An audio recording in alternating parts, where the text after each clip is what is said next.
Corona के नए variant Omicron को लेकर केंद्र ने सभी राज्यों को चिट्ठी लिखकर सावधानी बरतने का निर्देश दिया। हॉटस्पॉट की मॉनिटरिंग और वैक्सीनेशन तेज करने की सलाह दी। एमपी के जबलपुर में कोरोना वैक्सीन को लेकर बड़ी मुहिम, बिना पहचान पत्र वालों को भी लगाया जा रहा है कोरोना का टीका।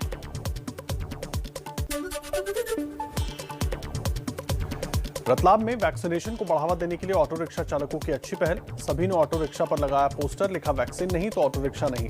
रैली निकालकर लोगों को किया जागरूक।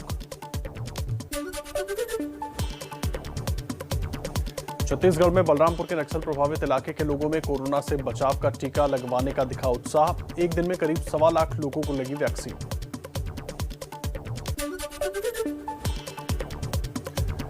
आज से शुरू होगा संसद का शीतकालीन सत्र। दोपहर 12 बजे के बाद कृषि कानून वापसी बिल पेश होने की संभावना। पीएम मोदी सुबह 9 बजे मीडिया से करेंगे बात। लोकसभा अध्यक्ष ओम बिरला की अगुवाई में सुबह 10:30 बजे संसद भवन में कार्य मंत्रणा समिति की बैठक। लोकसभा में चलने वाली कार्रवाई को लेकर चर्चा होगी। संसद सत्र से पहले सुबह 9:30 बजे कांग्रेस नेता मल्लिकार्जुन खड़गे ने विपक्षी दलों की बैठक बुलाई। टीएमसी ने बैठक से बनाई दूरी।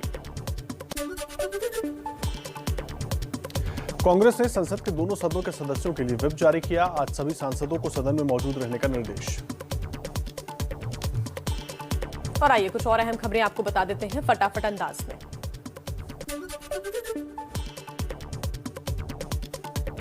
दिल्ली एनसीआर में प्रदूषण के मामले पर आज सुप्रीम कोर्ट में सुनवाई। दिल्ली में प्रदूषण के चलते बंद स्कूल आज से फिर खुले। सरकार ने जारी किया था निर्देश। दिल्ली में एलजी अनिल बैजल की अध्यक्षता में दोपहर 12 बजे डीडीएमए की बैठक। कोरोना के नए वेरिएंट ओमिक्रॉन से निपटने की तैयारियों पर होगी बातचीत।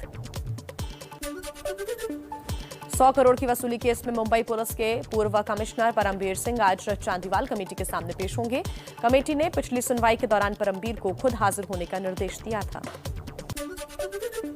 यूपी के लखीमपुर खीरी हिंसा में केंद्रीय गृह राज्य मंत्री अजय मिश्रा के बेटे और मुख्य आरोपी आशीष मिश्रा की जमानत याचिका पर आज हाईकोर्ट में सुनवाई होगी।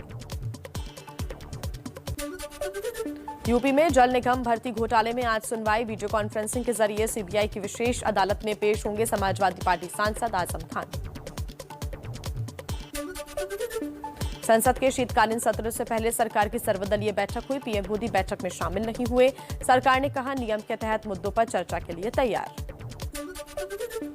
आम आदमी पार्टी सांसद संजय सिंह सर्वदलीय बैठक से नाराज होकर निकले। बोले हमें ना संसद और ना ही बैठक में बोलने दिया जाता है। सरकार किसी की नहीं सुनती।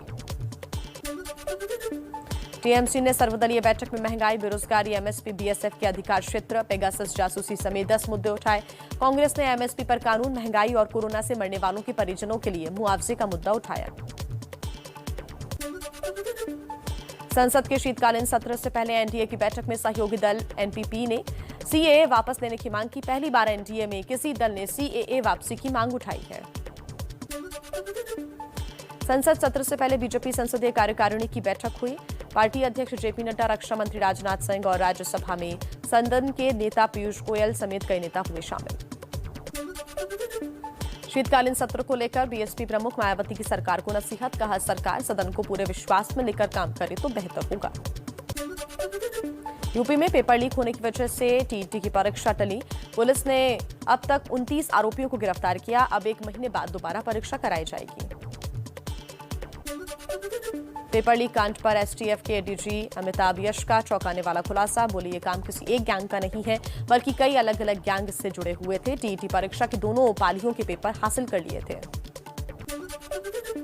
यूपी के बलरामपुर में असदुद्दीन ओवैसी ने पीएम मोदी और सीएम योगी पर साधा निशाना। कहा केंद्र में मोदी है, यूपी के सीएम योगी है और उत्तर प्रदेश में सबसे ज्यादा गरीब लोग रहते हैं। श्रावस्ती में उत्तर प्रदेश के मंत्री पलटू राम ने रघुराज सिंह के बयान का किया समर्थन। कहा कि जिस जगह आतंकवाद को पनाह दी जाएगी उसको मिटाने का काम किया जाएगा। चलिए कुछ और सियासी खबरें पहुंचाते हैं तेज रफ्तार में। बाराबंकी में मंत्री महेंद्र सिंह ने विपक्ष पर साधा निशाना। बोले किसान अगर मेहनत करता है तो उसके पास लक्ष्मी का आना जरूरी है। लक्ष्मी हाथी या साइकिल पर बैठकर नहीं आती और न ही कटे पंजे से आती है, वो कमल पर बैठकर आती है। प्रतापगढ़ में राजा भैया से गठबंधन के सवाल पर अखिलेश यादव का जवाब, बोले ये कौन है? राज्य में समाजवादी पार्टी की सरकार आएगी, जिन दलों से गठबंधन हुआ है उन्हीं के साथ लड़ेंगे चुनाव। आजाद समाज पार्टी के प्रमुख चंद्रशेखर का गठबंधन में चुनाव लड़ने का ऐलान, कहा अपने जन्मदिन 30 दिसंबर को गठबंधन की शर्तों और सीटों के बंटवारे की जानकारी दें। हरदोई में बीएसपी के युवा संवाद कार्यक्रम, पार्टी महासचिव सतीश चंद्र मिश्र के बेटे कपिल का बीजेपी पर जनता को गुमराह करने का आरोप, कहा यूपी में मायावती के राज में महिलाएं ज्यादा सुरक्षित थीं। बुंदेलखंड के लोगों को जल्द मिलेगी सौगात, बुंदेलखंड एक्सप्रेस वे का 90% काम हुआ पूरा, अपर मुख्य गृह सचिव ने लिया जायजा, अधिकारियों के साथ बैठक की। शिरोमणि अकाली दल के प्रमुख सुखबीर बादल का केजरीवाल पर निशाना, कहा केजरीवाल कहते कुछ है और करते कुछ है, केजरीवाल झूठ के अलावा कुछ नहीं बोलते। दिल्ली के डिप्टी सीएम मनीष सिसोदिया का पंजाब सरकार को चैलेंज, 250 स्कूलों की लिस्ट जारी की, कहा पंजाब सरकार 25 अच्छे स्कूलों की लिस्ट जारी करे, पंजाब सरकार ने चैलेंज मंजूर किया। गोरखपुर में बच्चों के विवाद में एक परिवार के 2 लोगों की गोली मारकर हुई हत्या, एक युवती गंभीर रूप से घायल, गांव में तनाव के चलते पीएसी तैनात, आरोपी अब भी फरार।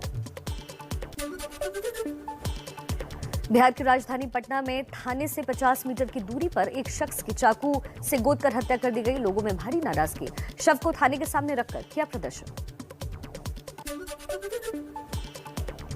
गोपालगंज में तिलक समारोह में जमकर हर्ष फायरिंग की गई, वीडियो सोशल मीडिया पर हुआ वायरल, आरोपियों की तलाश में जुटी पुलिस।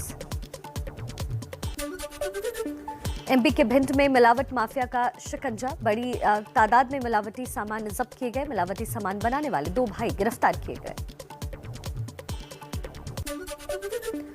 कर्नाटक के बेलगावी में पुलिस और डॉक्टर के बीच हुई झड़प, चेक पोस्ट पर कोरोना नेगेटिव सर्टिफिकेट चेक करने को लेकर शुरू हुई बहस, डॉक्टर पर कांस्टेबल से मारपीट का लगा आरोप, हिरासत में आरोपी डॉक्टर।